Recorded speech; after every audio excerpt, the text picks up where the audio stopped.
On. Hello, everyone, and welcome to another edition of Interviewing the Legends. I'm your host, Ray Shasho. Florida-born Shawn Chambers, Florida hero Shawn Chambers, began his career in the blues back in 1998 when he toured with the legendary Hubert Sumlin as his guitarist and band leader until 2003. During Shawn's tenure with Mr. Sumlin, Britain's own Guitarist magazine named Chambers as one of the top 50 blues guitarists of the last century. 2020, Chambers recorded That's What I'm Talkin About, which is a tribute to his mentor, the late, great Hubert Sumlin. It was released on July 19, 2021 on the Quarto Valley Record label. The album reached the top 10 on the Billboard Blues Charts and received great accolades and rave reviews around the globe, including myself. I'm giving it 5 stars. Chambers became friends with the members of Savoy Brown after they played a festival together. When Savoy Brown's founder, Kim Simmons, died in 2022, Chambers teamed up with bass player Pat DeSalvo and drummer Garnet Grimm. Chambers and Savoy Brown recorded on the same level. They had the blessing of Kim Simmons, and the move felt right. As a touring band, Shawn Chambers takes guitar and vocals, Pat DeSalvo takes bass and vocals, and Garnet Grimm takes the drums and vocals. They continue to tour throughout the U.S., Canada, and Europe, although Chambers always returns to his home base in Florida. Please welcome blues guitarist, singer-songwriter, Florida's own Shawn Chambers, and the Savoy Brown rhythm section, bass player Pat DeSalvo and drummer Garnet Grimm, to Interviewing the Legends. Hey, guys. Hey, Ray. How's it going? Hello, Ray. Good to see you guys, man. And thanks for having us. We appreciate it. Oh, sure, man. What got you guys first together? And I'm hoping you're going to continue, and this is not like a one-time thing. What's happening? Well, I'll go ahead and start, I guess. The first time Pat and Garnet and Kim and I all met was, like you mentioned, at a festival in 2019 at the Bowl Full of Blues festival in Newton, Iowa. And we're on, at the time, we were not on the same label, but we were recording our albums at the same studio. Then COVID hit in 2020. We all remained friends. The studio where I recorded That's What I'm Talking About, my last album, and Ain't Done Yet, I know, was recorded at the same studio with Ben Elliott, who passed away, unfortunately, shortly after COVID, around April 2020, shortly after COVID hit. So then the following year, to make a long story short, I was picked up by Quarto Valley Records, who Savoy Brown is on. Unfortunately, Kim fell ill. And, he was a very gracious enough guy, to talk to me a few times on the phone, give me some advice. And Pat and Garnet and I talked, and we stayed friends. And as Kim got sicker, he gave us his blessings and said he liked what we were doing. He liked the concept of what we were doing, and keep it going. And that's what we're trying to do. We did our first show together, actually our first tour together last October in Europe. Was our first time playing together, and it worked really well. We're scheduled to go back this November. And so we're, in the process of talking about recording an album and getting out there in 2024 to start doing some touring together. I think it's a perfect alliance. It makes sense, and it's great to keep the, now, how are you going to name this? Is it going to be the way it is right now, the rhythm section, Savoy Brown rhythm section, or is the Savoy Brown name totally gone as far as headlining, or what? Yeah, I think we all agree. You can ask Pat and Garnet, but I think we've talked about this, and yeah, it's not Savoy Brown without Kim Simmons, right? And so basically what we're doing is it's basically the music that I've been doing, and we're incorporating some Savoy Brown songs into the mix, obviously. Oh yeah. And so it's basically what we were thinking about finding a band name, but we just started, for the time being, calling it Sean Chambers with Savoy Brown Rhythm Section. Mhm. And that pretty much summed up what we were doing. And the shows that we've done, we're getting, some of my followers out to the shows, some of Savoy Brown's followers to the shows. So we just kind of been billing the shows like that for the time being, but definitely not looking to call it Savoy Brown, or Right. it's not a tribute to Savoy Brown or anything like that. It's basically me, with the rhythm section with Pat and Garnet. So You guys planning an album together?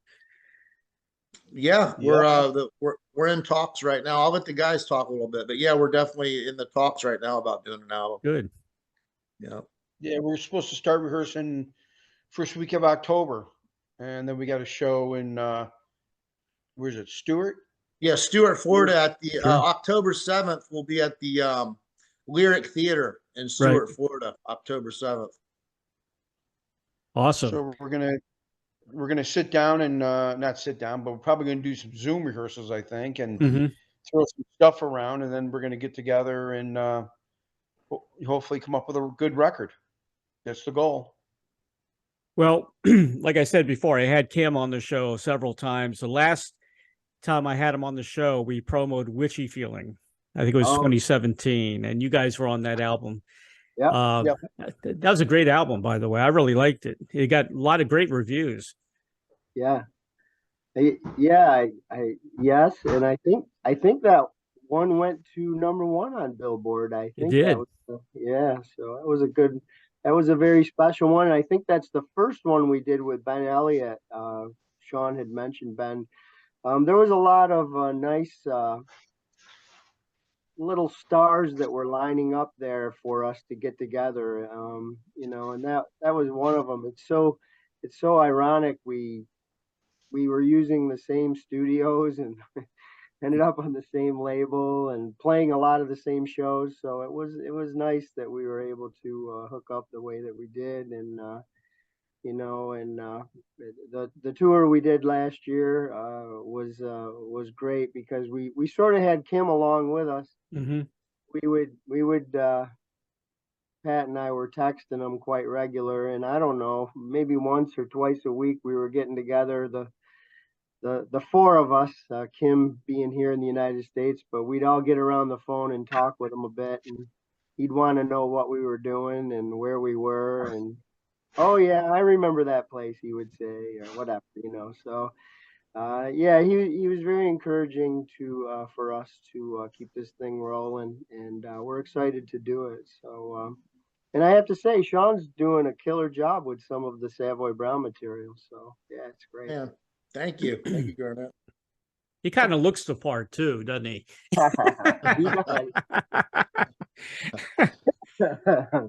Depends on who you ask.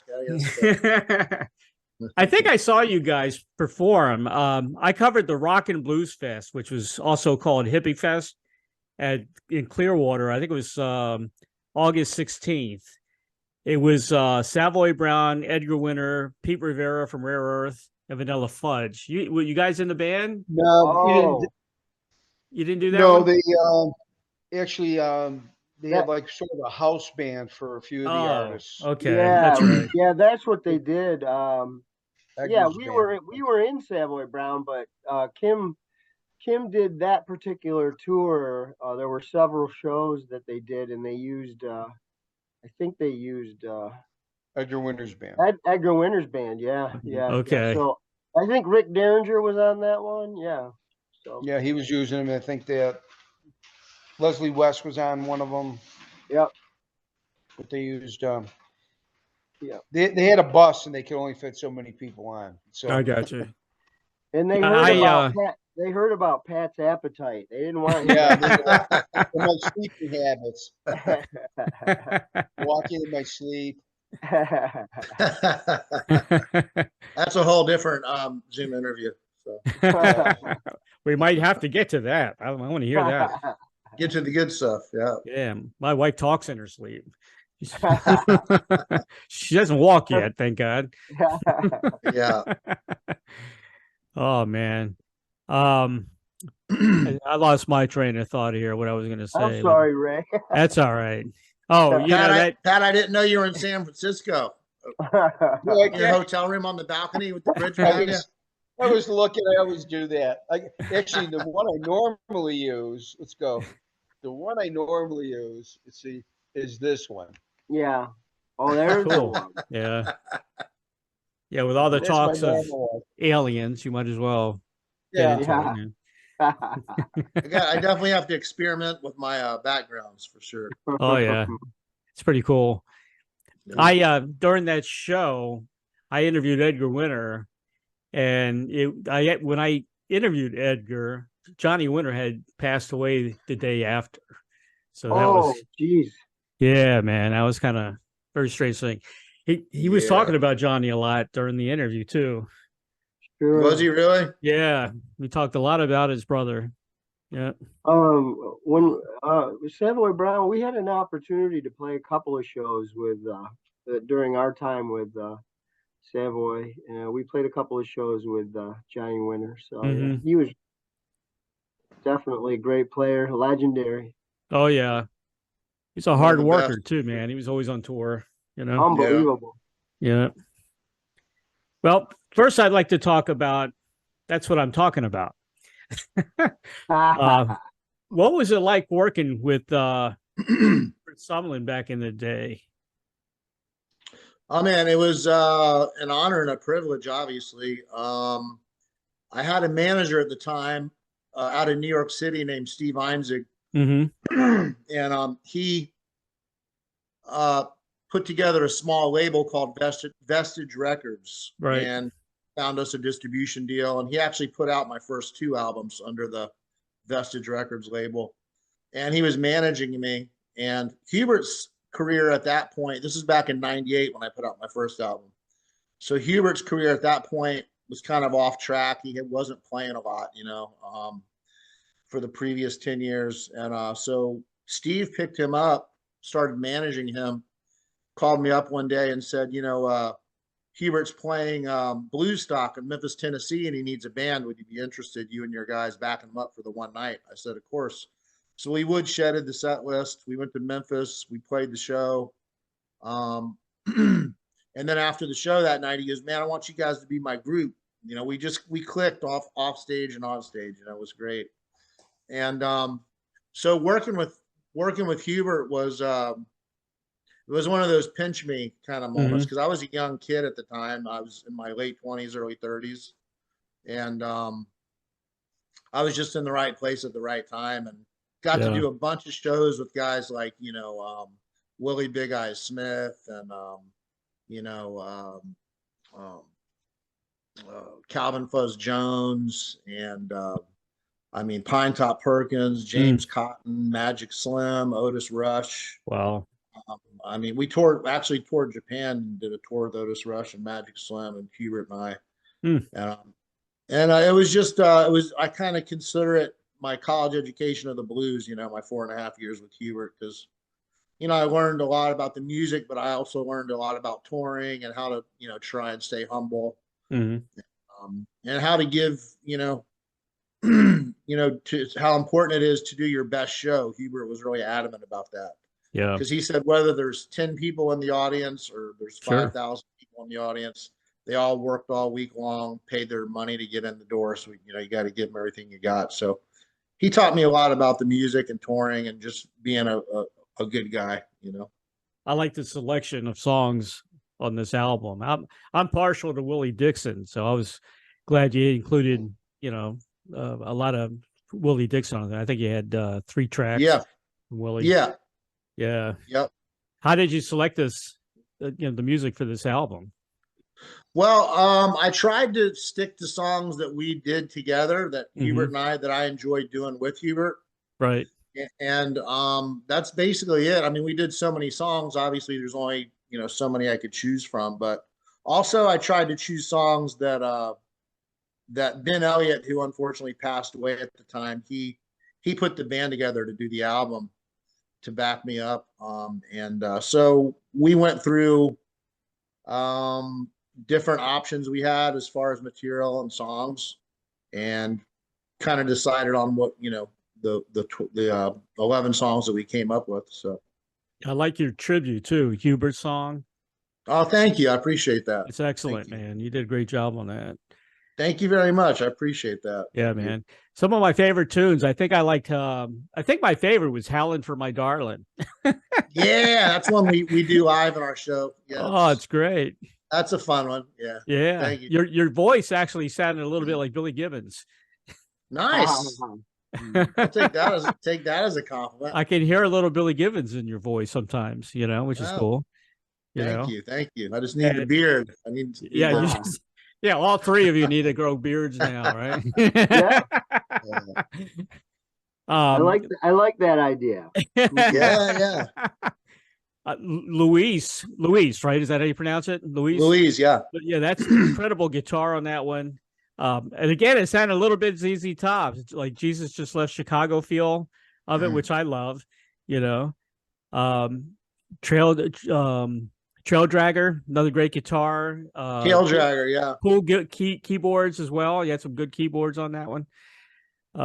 Hidden Charms sounded very like 1950s in a way. Yeah, that was always a fun one to play. It was a fun one to play. Yep.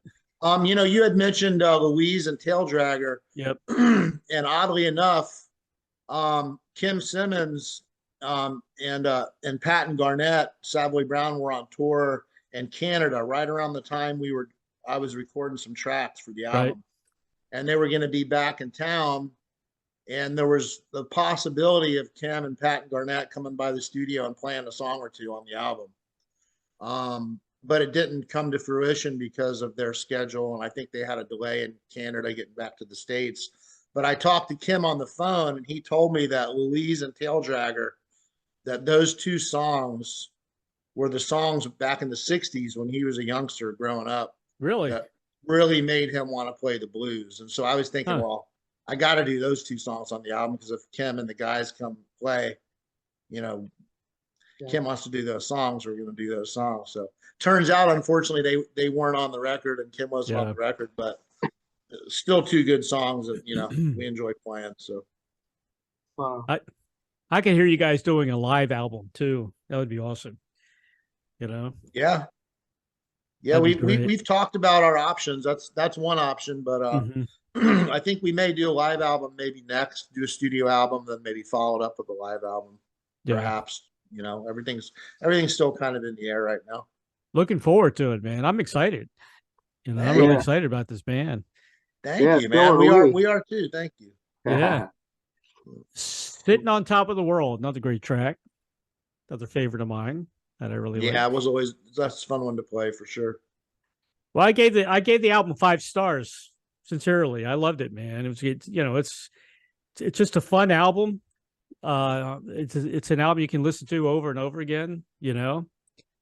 Well, thank you very much, Ray. I mean, that's a huge compliment, man. I appreciate that very much. Yeah, it's great, man. Did Hubert, was he a drinker? Yeah, I talked to Johnny Winter about Muddy Waters, and he drank a lot of champagne. What about Hubert? Was he a drinker? Hubert liked to get his drink on here and there. We would have some drinks together after the show, Right. What was his favorite? What's that? What was his favorite drink? Yeah. Oh, he would drink. He wasn't too picky. He would drink a little bit of whiskey, some bourbon, maybe some vodka, a couple beers. He wasn't extremely picky. Yeah. I think if he had to choose, he'd probably go the vodka route. Right. The vodka route. But yeah, he was he was quite the storyteller too. So sometimes if we had a day off, we might have a drink or two, and or not or whatever. But he would always end up telling stories, man. He had some of the best stories, and if he got to drinking and he started getting a little bit loose, he would, he'd break into some stories, and we'd just sit back and listen. Do you remember one of those stories? I do. I mean, I remember a bunch of them. One of my favorite ones is when he originally first met Jimi Hendrix, and wow, he said that him and Hal and Wolf were about 20 years. There's about a 20-year age difference, and Hubert and Wolf had like a father-son relationship. So Wolf would fire him a lot. He'd go, "Man, you're fired. I don't want you to play with a pick. I want you to use your fingers." Which Hubert ended up doing that. He learned how to stop using the pick and playing with his fingers. But Hubert used to always have this joke. He said, Wolf would fire me, then he'd call me the next day and hire me. He'd say, "You're fired." Then he'd say, "You're hired." And so that was like an ongoing thing with them. So he said one night they were playing a club in England that held about 300 people. He said, man, it was packed to the front of the stage, hardly any room to move in there, full of cigarette smoke. You can just imagine back in the 60s, And he said, in walked this guy with all this like psychedelic clothes on and, a headband, and just kind of broke through all the people and walked to the front of the stage. And he said at the time, we didn't know who he was, but we knew he was somebody, And he said Wolf wasn't typically one to let people sit in a lot. Mm-hmm. He just wasn't one of those kind of guys that call you up to play. Mm-hmm. But he said when Wolf saw Hendrix, he knew he was somebody, and he just took off his guitar and gave it to Hendrix. And so Hubert said he was standing there and he goes, man, Hendrix got on the stage and he started playing with his teeth and behind his back and behind his head. And he said he was just tearing it up. And he goes, the first thing I thought was, and I said, what? And he goes, I'm fired. I'm fired. And then Wolf's going to hire Hendrix to be his other guitar player. So that was one of my favorites, but there's a ton of them. That's awesome. Yeah. Pat, was your cousin in the Outlaws? Was it your cousin? Yeah, my cousin Ricky. Ricky, you were kind of in all of him, right? That's kind of why you. Yeah. He was my. He's older than me, and we're Italian, so we'd see him. It was the family thing, and he was playing. Actually, I took lessons from his dad, Buzzy. Oh yeah. He was my guitar teacher. That poor guy. I drove him nuts.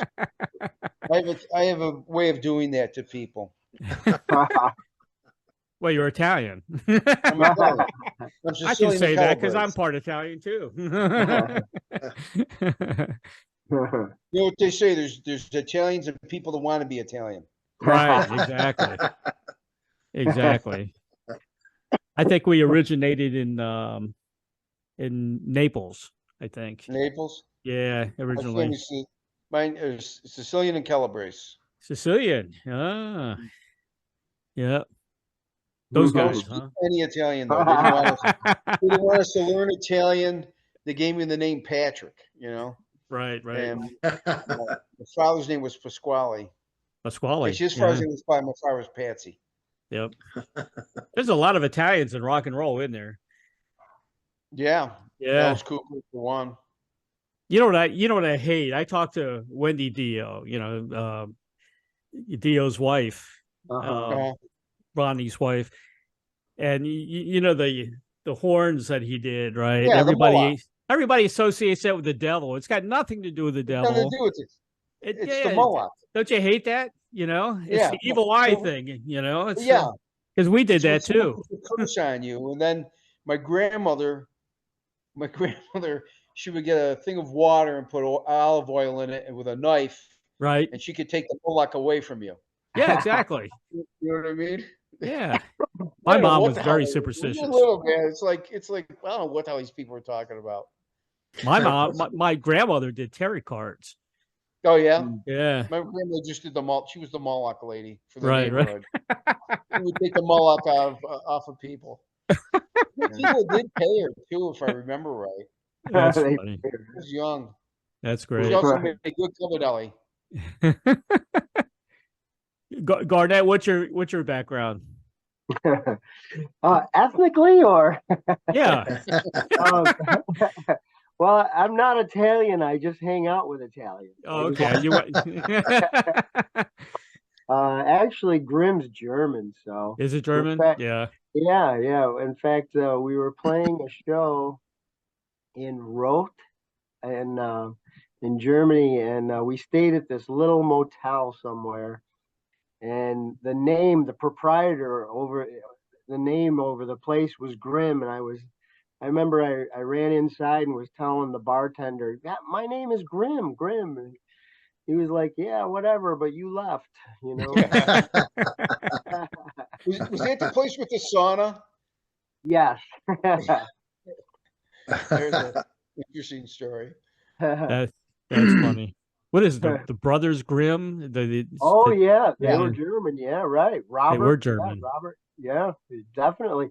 And I once asked I think I asked my mother, hey, maybe we have some money money in there somewhere. Yeah, yeah, but we got screwed out of How it. about you, Sean? What's your ethnic background? I'm half Italian. Okay. Yeah, my family is from Genoa and the Genoa area, and my dad was born in Ohio, and he's like half Irish, half English. So I'm somewhat of a mutt, but I'm majority Italian, and then a little bit of Irish English in there. So basically, we all know how to eat. Yeah. Yeah, yeah, we don't have any problems with eating at all. Not at I all. put 6 pounds on last week, guys. What's that? I put 6 pounds on last week. Oh, don't even get me started. We go on the Oh, my road. We're the only band that went through the roof. we're the only band that tours and gains weight.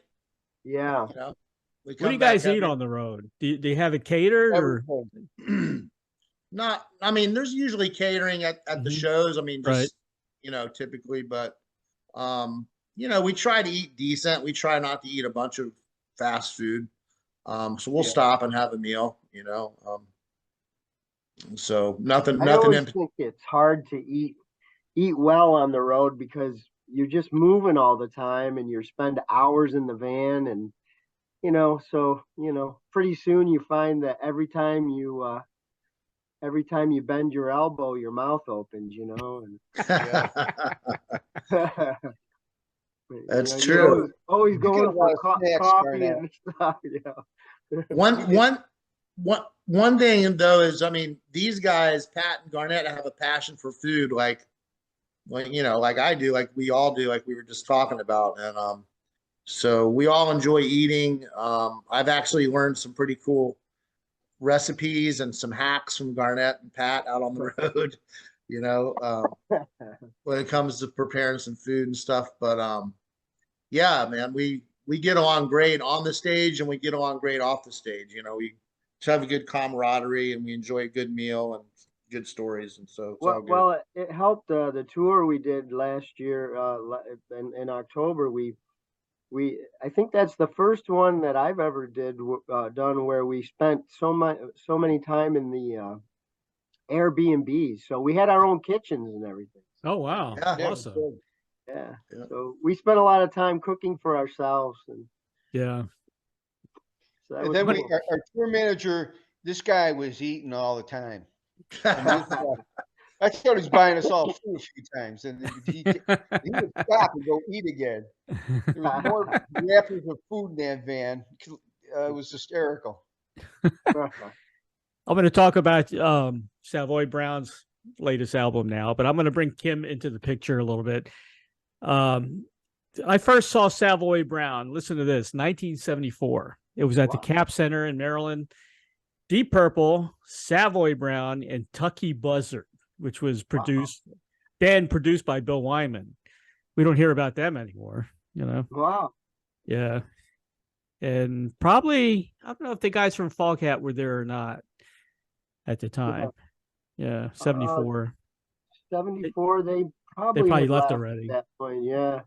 Yeah, where did you see them? Where? In Maryland, at the Capitol Center in Landover, wow. Maryland. Yeah. Nice. Had to be a great show. Big show. Yeah. Yeah. Yeah, Kim. Go ahead. On the new Foghat record, I guess Kim did 4 of the songs. Yeah, I think so. 3 or 4, yeah. Mm-hmm. Huh. Yeah. I asked Kim, we had a cool conversation about this. Who was the first 45 that he ever bought? Can anybody, wow. No, I don't think I do. The Tools by Tiny Tim. No, that was me. First 45 was Twist and Shout by the Isley Brothers. Oh, Wow. really? Yep. Wow. One of Jimi Hendrix's favorite was the Isley Brothers. Yeah. Wow. Didn't he play with the Isley Brothers for a little bit? Yeah. I believe he did. Yeah, I believe Yeah. he did before he got his own solo career going. Yeah.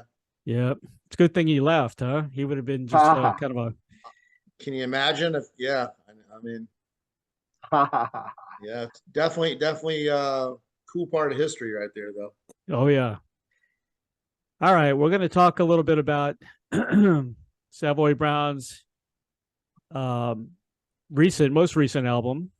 I said not only is it a great blues rock album, I think didn't Kim write most of the songs on this, right?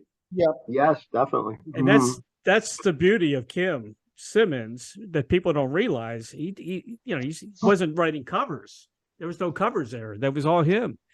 Yeah, Right. most of the records he did, he wrote the majority of the material for all his bands, and yeah, he didn't do a lot of cover material. We covered very few covers in our tenure with the band, and me and Garnet with him, for 12, 14 years, whatever, and even prior to that, when I did acoustic stuff, we did acoustic stuff with him. He usually wrote all his own material. Which is really amazing for a blues song. Yeah. Because sometimes you say, well, I've heard it all. I've heard all the, those types of blues songs over and over again. But he created new ones, which was almost impossible.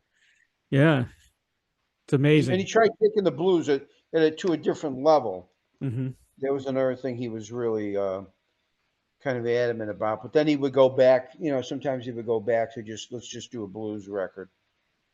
Yeah. So that's what he was. Kim formed the band, I think it was 1965. Right. 60 years and over 40 albums. That's incredible. Yeah. That's That crazy. is 42 records, and not including, samplers or stuff like that. Mm-hmm. And then he did about 5 or 6 solo records, acoustic. Right. That's when I first started playing with him, doing the acoustic stuff. Me and Garnet. Yeah. Here's what I said about the album. I said every track is pure gold, and I really mean that. It's a great album. I really like the album.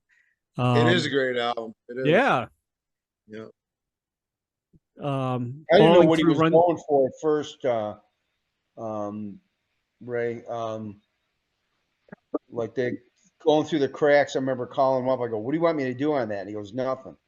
I thought he might have wanted upright and bow, but because we would play on every track, but he had an idea. And after I heard the record put together how he wanted it, it made sense. The intro and outro of that falling through the track cracks. It was interesting. Falling Through the Cracks sounds like an old time blues classic. It really does. Yeah. We gotta write that down for sure.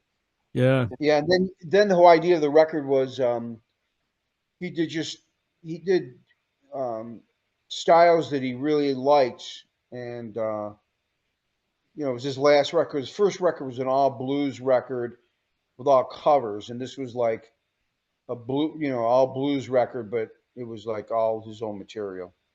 So it was like it closed the circle for him. But I didn't know what the hell we were doing because Garnet and him were in New York. I'm down in Florida, and he was sending me these demos, and I didn't know where he was trying to go with it. Right. We never got to practice with him on that. Actually, me and Garnet talked over some stuff. I came up a day early. Did we practice even that day? I don't think we practiced. Yeah, no. So yeah, it was definitely done a little different. We always recorded live, and I think Kim was just didn't have the energy to spend long hours in the studio and rehearsals and everything. So this time around, he sent out demos to everyone ahead of time, including the sound engineers that we ended up using. And Kim went in ahead of us and laid down his tracks, and we ended up going in. Pat and I went in together and laid down our tracks over what Kim had done. So that was definitely different for us. We had never done it that way. In fact, I can remember thinking, "Wow, is this going to work?" And, I know. But I think in the end we ended up with a pretty good product. Kim came in on day think day 2 we were recording. He came in and Yeah, we already had the rhythm tracks done at that point. yeah, he had 14 songs, I remember we did. he gave us some advice, and I think that was the day he put down some keyboard and harmonica parts. I think that day, and that was also the day we weren't sure if we were going to be able to keep California Days Gone By. That was a nice. I remember Yeah. Kim was leaving the studio, and what happened was he sent us the demos, and the original demo of this song sort of had a country. Polka. Yeah, it was like a country beat. And but the song was about a rock band in hanging out in California. So I remember we recorded it, and we all looked at each other and went, "This is just not working." And so Kim was gonna leave because he was starting to get really tired, and it was getting on in the day. And I do remember him saying to me, "I hope we can keep this song," because he liked the premise of it. So Yeah. Right. The story. so Pat and I got to be creative. So when Kim left, Pat and I got behind the instruments and just started playing. And Ron had his finger on the record button until so what you're hearing is kind of our how we thought a band in the '60s in California would what it would be like. So that's what you're hearing. And Yeah, he would do Well, these demos, and I would just go like, "What are we gonna do with this?" yeah. We would amazing. change things up. We would do songs in every key, every groove. We constantly were tweaking stuff, Yeah. working, changing tempos, and yeah, he would come up with a premise of a song, but he was really good about us putting in input in. And if we didn't like something, he wanted us to tell him, "Hey, this isn't Mhm. good." But he really wanted to keep the song. But I remember one of the guys who was engineering, he goes, "Oh my God." He talks through the playback. He goes, "You cannot let that song go on the record like that." That was kind of funny. And if Kim, if it was back in the old days when we used to do stuff, we would have worked that song.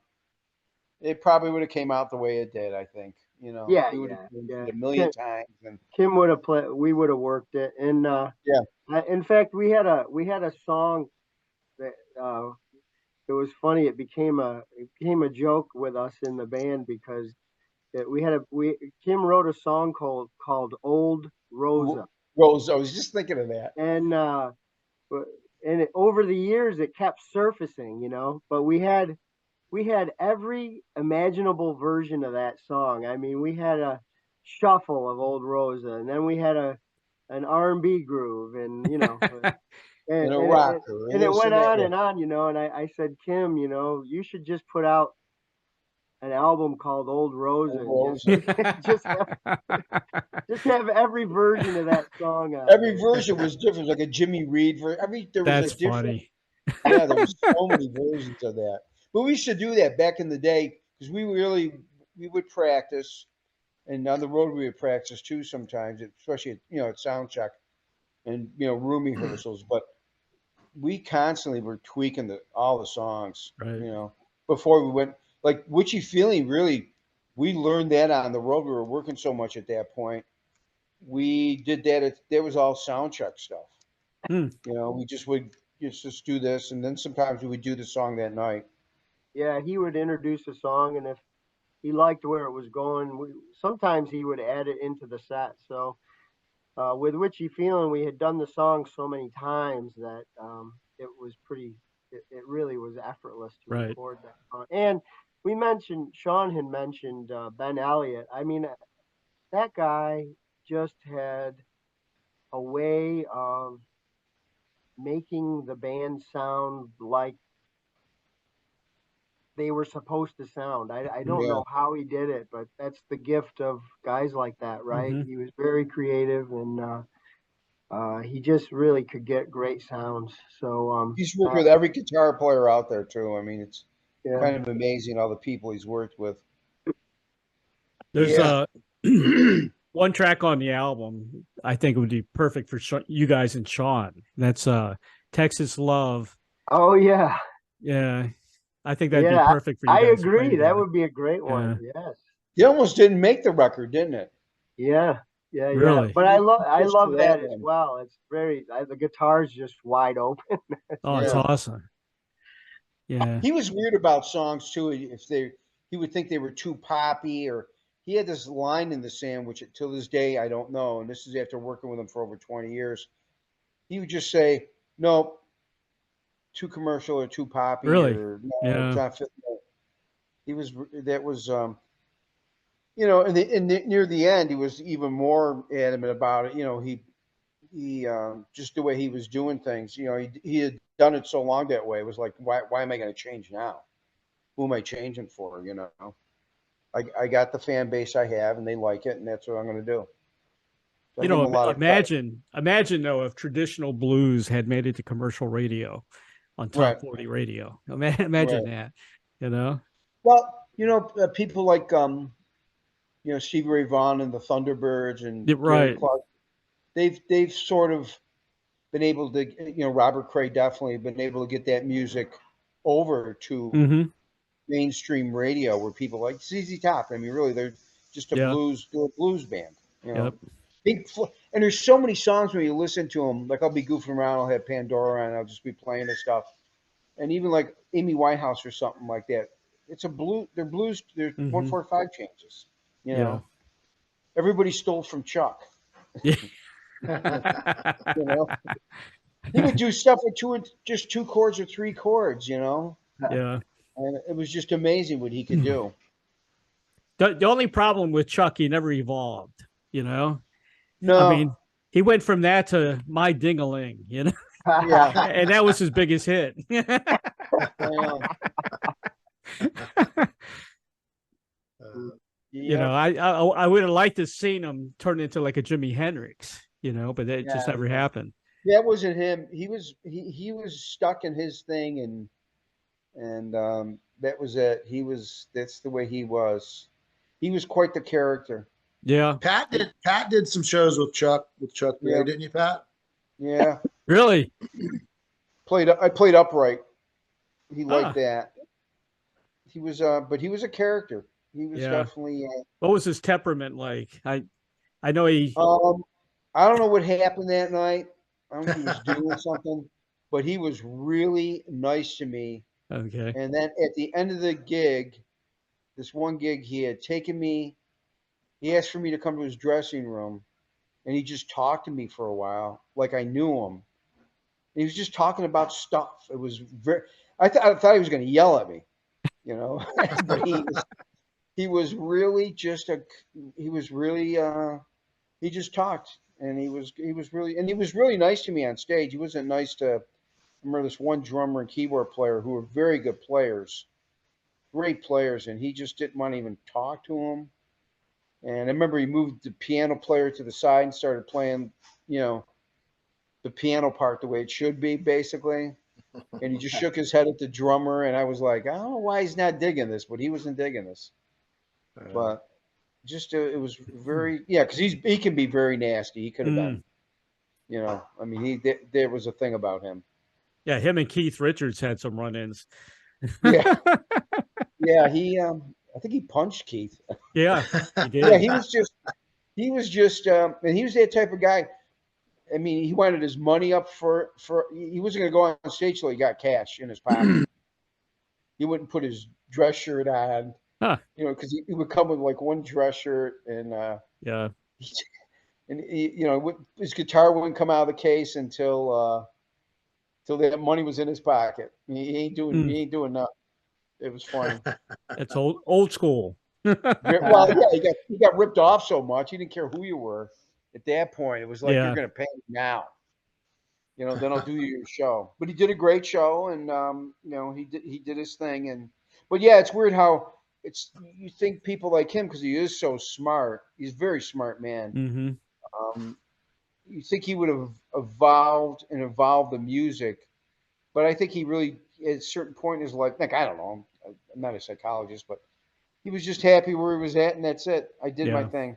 He did I his wrote a thing. gazillion hits, Yep. literally. You know, he had a template for rock and roll. What became rock and roll. I Wow, think. what a huge influence. Wow. Yeah. I mean, I mean, And everybody. everybody, yeah, Yeah. everybody, you know. You know that Elvis said that he created rock and roll. That I mean, Yeah. Chuck Berry did. Yeah, Elvis, oh yeah, he did. yeah, Big props. that's Yeah, he from Elvis. should. Him and Yeah. Jerry Lee Lewis. I mean, those guys, that was groundbreaking stuff they were doing back then. Yeah. You know, You know, Richard, when you hear the early Beatles, I hear a lot of Little Richard, right? yeah. The Yeah. woo, yeah, that's Little Yeah. Richard, you know. So Yeah, those guys, you got to think at the time they were playing, and because of what was going on with the race stuff, yeah, for them to get away with that it's tough. stuff and that to even get on the radio and then become a hit, you know, I mean, the forces were fighting the music at that point. You know, Yep. people did not want that music into the mainstream, but it found its way. Yep. So Here's I'm going to bring Kim back into the picture again. Here's what he said about his final album and you guys. He says, my tracks, guitar, vocal, etc., were laid down first. Pat and Garnet then added bass, drums, and percussion, and the whole process worked beautifully. They clinched the deal using my tracks as a guide. Brilliant work. They're heaven sent. He loved you guys. Yeah, well, I think, yeah, we did have kind of a special relationship. It went back a long way. A lot of, we spent about 14 years together, and you were able to spend a lot of time eating and drinking and talking in the van and hashing out parts. So you kind of it becomes you get to know somebody really well. I'm very honored that I got to be close to this creative giant, and I think we had a special relationship between the three of us. I think that I'm hoping we can kindle the same with Sean. I mean, I think yeah, we had the same making in there. So yeah, so it really was nice, a nice run for Pat and and I know Pat said this before, and it's certainly my thoughts as well, is that Kim sort of solidified our careers. Gave us, we realized, Pat and I realized, oh, okay, all those terrible gigs we played when we were in our 20s, It paid off. It paid off. Yeah, it was good. So, Kim 20s, 30s, 40s, 50s, teenage years. Yeah. Oh my Yeah. God. You don't think about it like when you're a musician, how different really your life is to other people. I never thought about it until recently.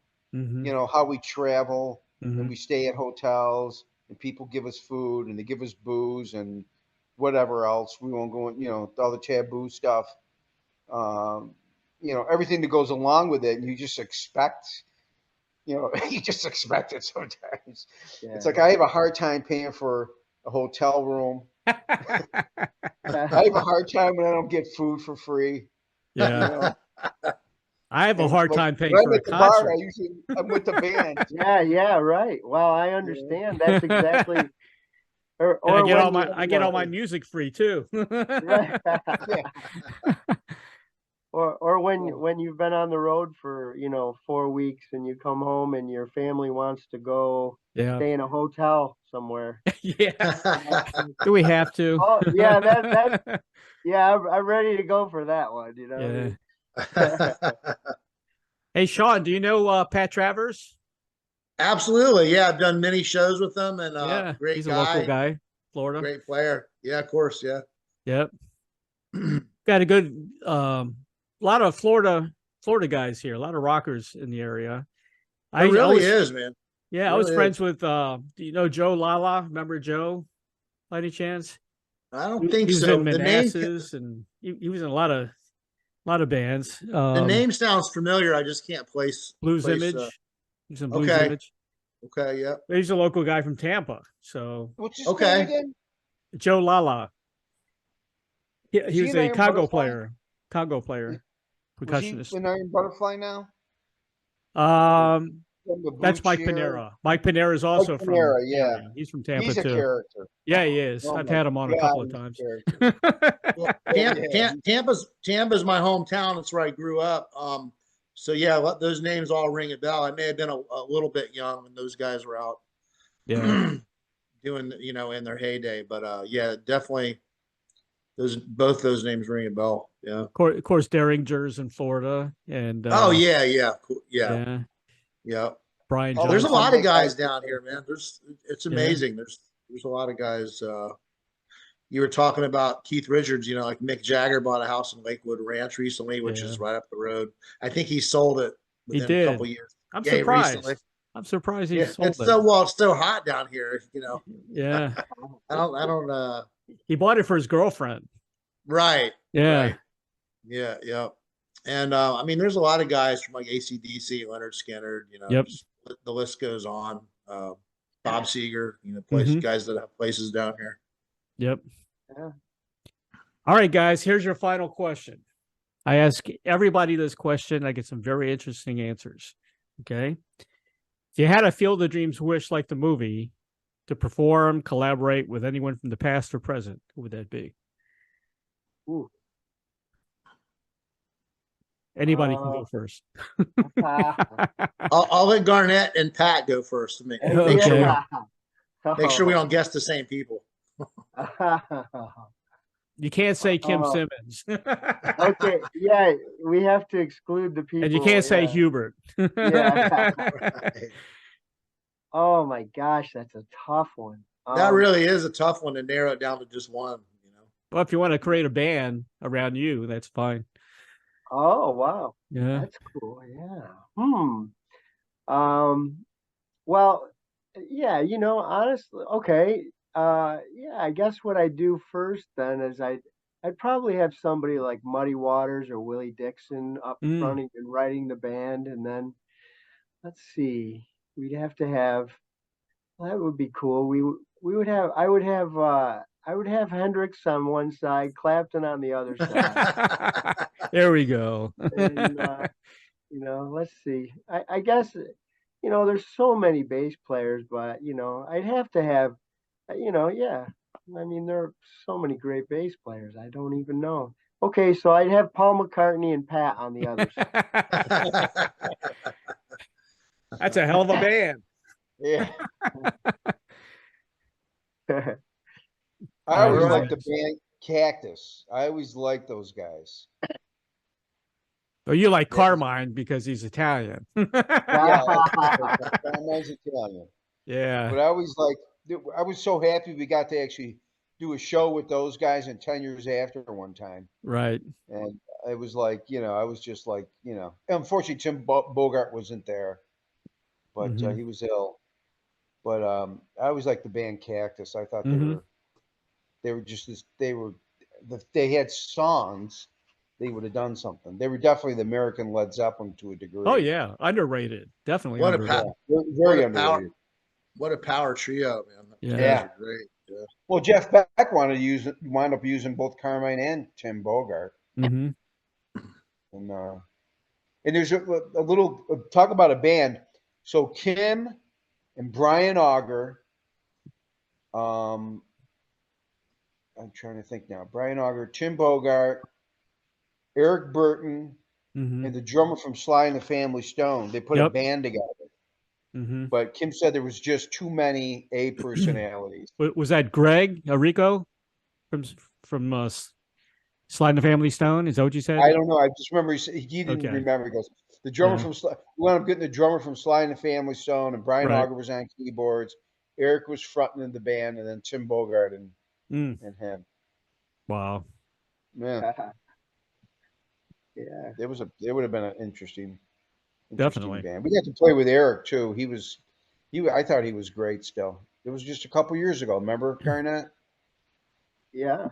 Yeah. Eric Burton, we did that show. Oh yes. Stephen Wolf, Eric Burton. Yeah. George Thorogood was great. Yeah.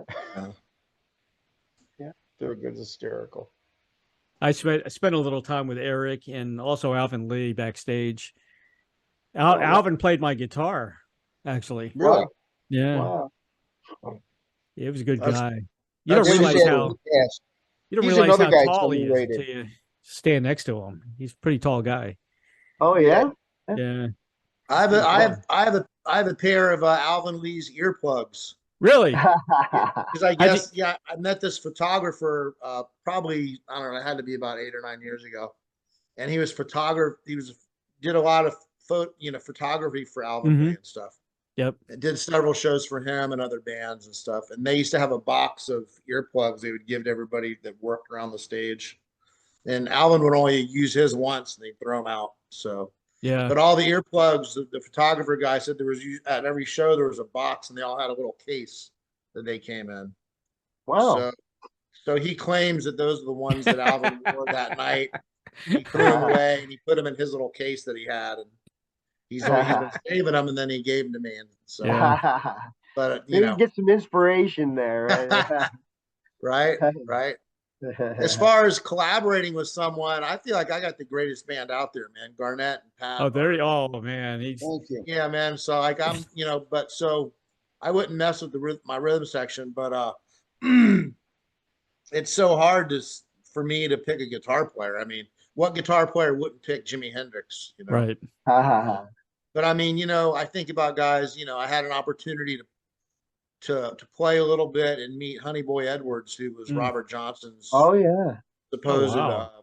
cousin. Back when I played with Hubert. Wow. And but I mean, so you got guys like that. But I mean, I would have loved to have been able to meet and do something with like Jeff Beck and like maybe Gary Moore. Right. Yep.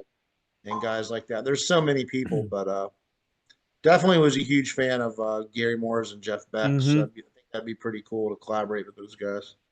I miss Jeff, man. That hit me hard. I couldn't.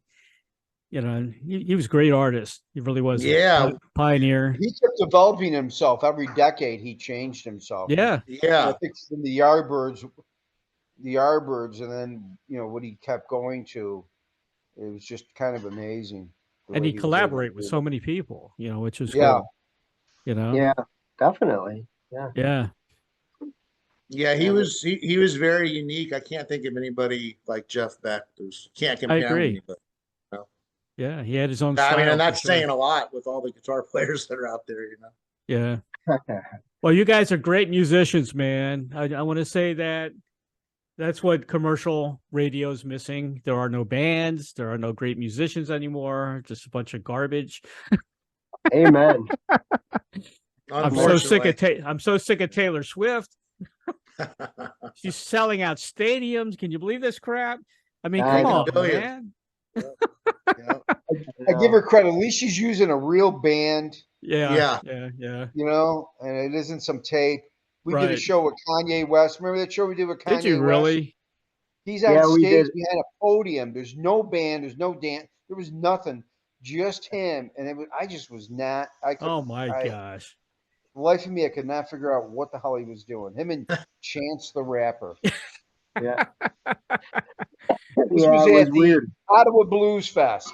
Yeah. And we were the only Blues band. blues band there. Yeah. Yeah, I think the Can Heat might have came in, and maybe Walter Trout Right. Yeah. at some point during the thing. But our night was with Kanye. That's weird. My daughter got home. It was "Dad, we're very playing with weird. Kanye West, and I'm going like, what? And she goes, "You're doing a show with Kanye West and Chance the Rapper." I go, "No, we're not." She goes, "Yeah, That's yeah." strange. Very strange. Yeah. That is. Yeah, especially it was very odd. The thing I remember most about that night is I went with Pat to we had to go to the merch table to get our merch, and it was this ginormous tent.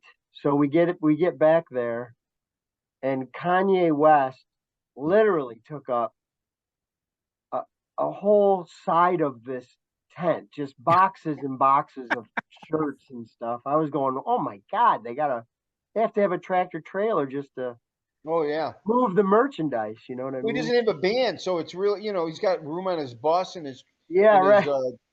tractor trailer for just merch. Oh, His God. podium.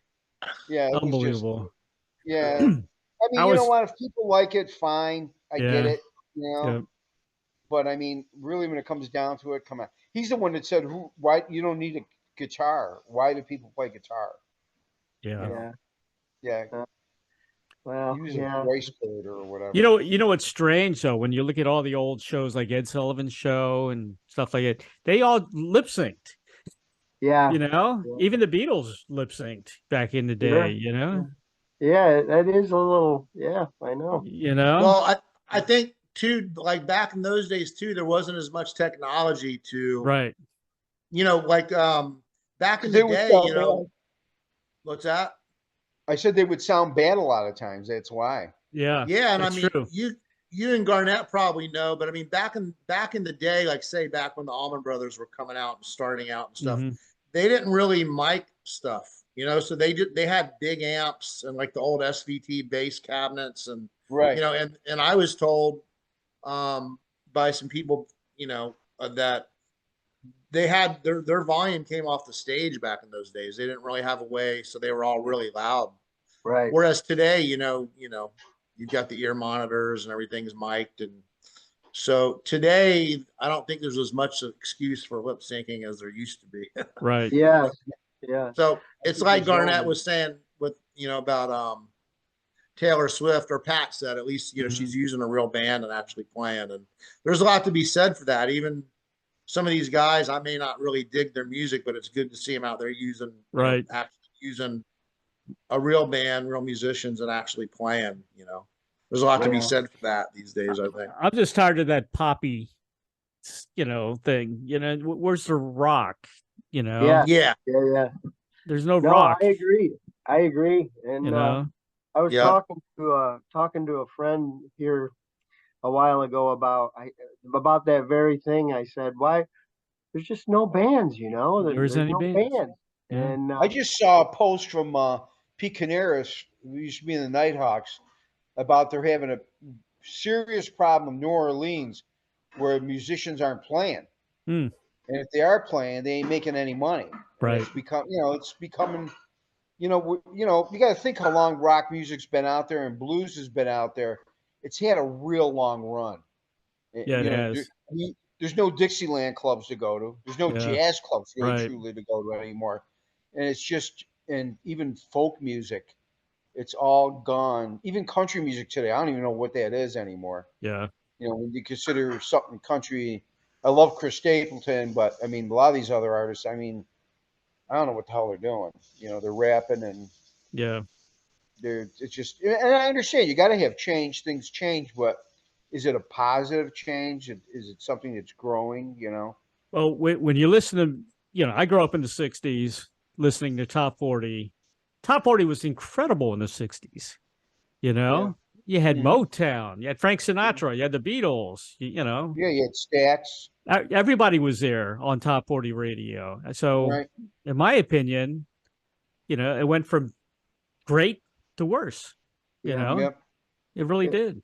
well, I mean, and I think some of that is, I hate to, it's always money driven, It is. Yeah, of course. So, in this conversation I was having with a friend of mine about there's no bands anymore. And I remember he said to me, hey, Garnet, think about this though. It's a lot easier to control one knucklehead than five Right. Yeah. And so, you instead of, I don't know, instead of Metallica, now you've got Taylor Swift, one Yeah. person, and she's got. But that's been true. Don't you think that's been true through the ages? They would do those shows where they had 5 bands.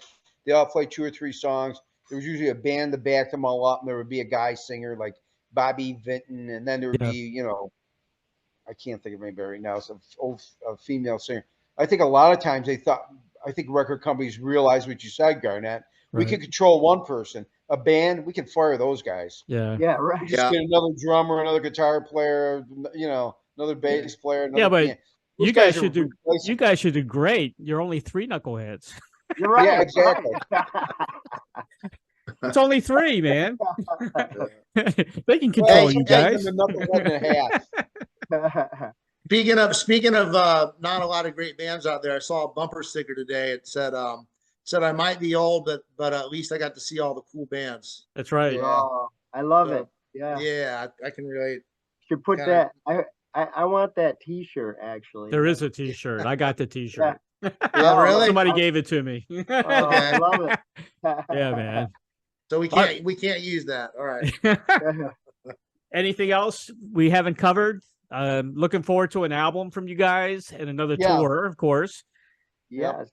Yeah, we're talking about doing an album. We don't have an official release date yet, but when Okay. we do, we'll definitely put it out there, and we'll absolutely contact you, let you know about it.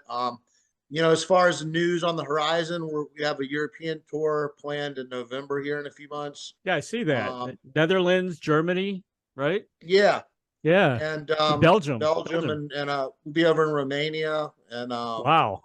that I can think of offhand. But coming up soon, we have the Lyric Theater October 7th in Stuart, right. Florida. Then we've got Europe stuff, and then we're going to try to fit in some recording, and then Mhm. we're booking a tour for May 2024 up to the north and northeast. So I believe Eddie, our agent. Yeah, Eddie Camoli. Yeah, he's a good guy. Yeah, he's a great guy. He connected us actually, so thanks to Eddie for hooking us up with you. And so he's working hard on getting us out there next year. And good. yeah, man. So we're just trying to take it one step at a time and write some good music and get the ball rolling, get some momentum going. The good thing, you guys are a great blues band that are recognized in the U.S.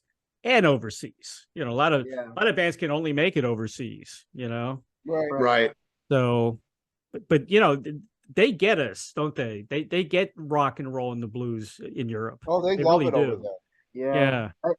I always think it's like the 80s over there. Exactly. You're right. Well, 100% right. I think that they're less American audiences are just so fickle, They are. Whatever the flavor of the month is, that's the cool thing, and that's it. But over there, it seems to be, they can accept whoever the flavor of the month is, but they also recognize the importance of whoever came before, So I think that's an important distinction. I bring a lot of South America, all those places. We take it for granted, but all those places, they really like American Germany music. Yep. Yeah, Germany's. Yeah, I shouldn't say American music. So they like rock. Yep. They like the blues. You can still play jazz in places in Europe. It's dwindling, but there's still jazz clubs there. I bring a lot of bands from Europe on my show, especially progressive rock bands. There's some great prog rock bands in Norway, Sweden. Oh yeah.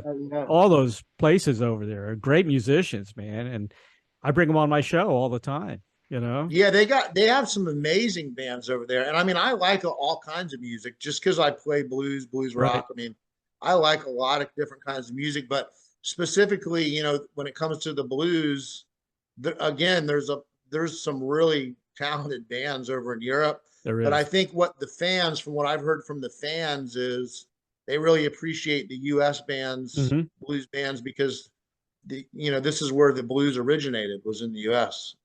That's right. So even though there's some great bands over there, they can't get enough of the bands from the U.S. because this is where a lot of it started, Yeah. And they appreciate that and they embrace it. So when we go over there, I think I could speak for Pat and Garnet as well as myself that we all really enjoy going to Europe and playing for the crowds over there and talking with the people. It's definitely a great experience, Definitely. Canada was good too. I had a good time up there. Except for that one waitress the last day. She did not want to serve us. She just did not want to bring coffee over. Oh man. I was going, where's my pancakes?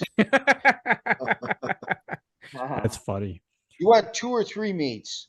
And I don't know why they got rid of Canadian bacon. Canadian bacon was great. They got the bad American bacon now, Huh. It's not as good. They're I taking want to all say raw bad habits. very special thanks to Eddie Camoli of Hungry Ear Agency for arranging this interview with Sean Chambers and the Savoy Brown Rhythm Section. Purchased the most recent release by Sean Chambers. That's what I'm talking about. Tribute to Hubert Sumlin. It's available on Amazon.com, of course.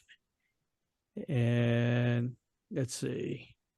And then Blues All Around. Blues All Around, the most recent release by Kim Simmons and Savoy Brown, also available at Amazon.com. For more information about Sean Chambers and the Savoy Brown Rhythm section, you can go to www.seanchambers.com, official website. He's on Facebook, Twitter, YouTube, Instagram, Spotify, and there's a Savoy Brown official website as well, www.savoybrown.com. Yes. Wow. I think we got Awesome. everything here. Guys, thank Thank you you. so much for being on the show today, man. I Hey, really thanks for your appreciate it. time. Truly appreciate it. Thank you. We'll get you on Yeah. again once that collaboration album's put together, okay? Yeah, or if we Yeah. play in the Tampa area, Yeah, for sure. you know. I mean, Yeah. Sean's a legend in Florida. We all know that. I don't know Yeah, about, man. well, He's again, it everywhere. depends on who you ask. So. Hey, whatever you But hey, say. Ray, I appreciate it, man. Thank you so much for having us on, and hopefully we can do it again, you know? Oh, definitely, man. I'll come see you when at one of your shows here. Hopefully all you Yeah. guys together. That'd be great. Sounds All good, right. man. Thank you so much. All right, man. And keep up the Ray. great work, man. Appreciate what you're doing for sure. I appreciate you saying that.